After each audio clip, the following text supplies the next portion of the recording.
Voilà, c'est un peu triste. Je viens d'apprendre la nouvelle de la mort de Serge Akaga. C'était un grand frère pour nous ici. Avant, j'habitais à Washington. Et c'est un peu là-bas que j'ai un peu évolué pendant très longtemps.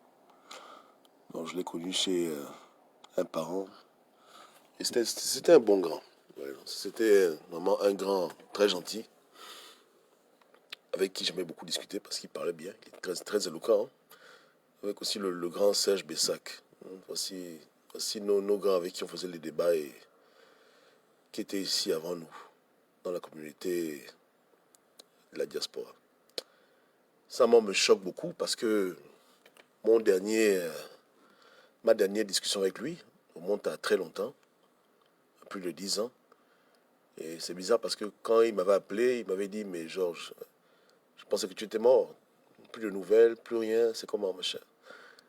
Il me disait que c'est pas bon, il faut rester en contact parce qu'après, on ne sait pas, on envoie les emails, personne ne répond, on se dit que peut-être quelqu'un est décédé. Et c'est quand même l'ironie du sort qu'aujourd'hui, c'est moi qui apprends sa mort par de personnes interposées. Ouais. C'est triste, hein.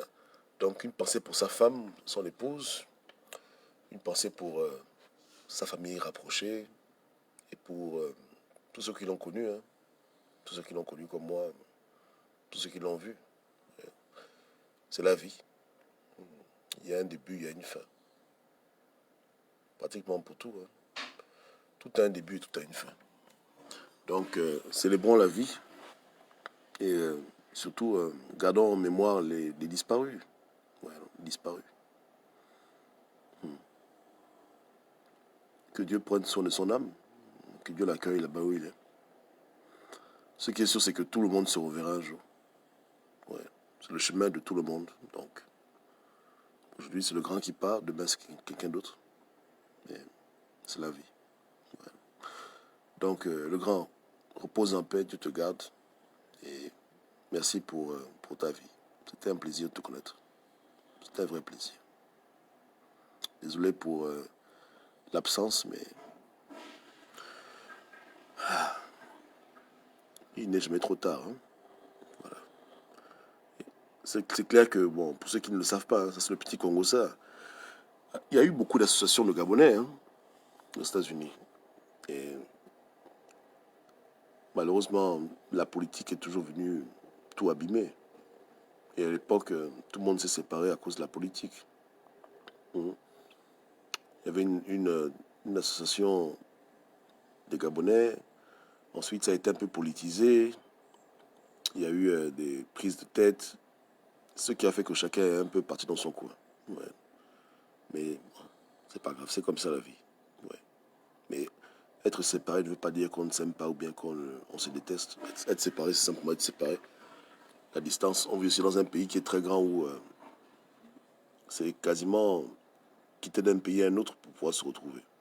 Et les gens sont à des milliers de kilomètres. Donc c'est pas évident. Ouais. Mais même si on ne se parle pas tous, on s'aimait tous. Je pense qu'il y avait moins de problèmes dans cette diaspora qu'il y a dans cette diaspora actuelle que je vois un peu en France, aux États-Unis. Aujourd'hui, c'est devenu un peu trop enfantin. Mais avant, les gens étaient un peu plus responsables et plus sérieux. Ouais, certains sont entrés au pays, certains sont restés ici. Mais c'était tous des gens bien. Théo, ah, tous les grands, tonton Valérie, tout le monde. Tout le monde. Les Gabonais bien. C'est dommage. Qui repose en paix. Je n'ai pas le programme des obsèques. J'essaie de le trouver. Je vais essayer d'appeler un de mes grands qui me donne un peu d'informations dessus. Et puis bon, voilà. Peut-être qu'il faudra se retrouver tous une dernière fois pour honorer notre grand. Ouais. Donc,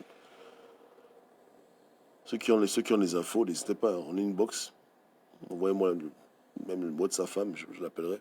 Ouais. Parce que je pense pas qu'elle soit sur Facebook, mais je vais chercher. Ok la famille, on est ensemble, hein. Allez, ciao, ciao.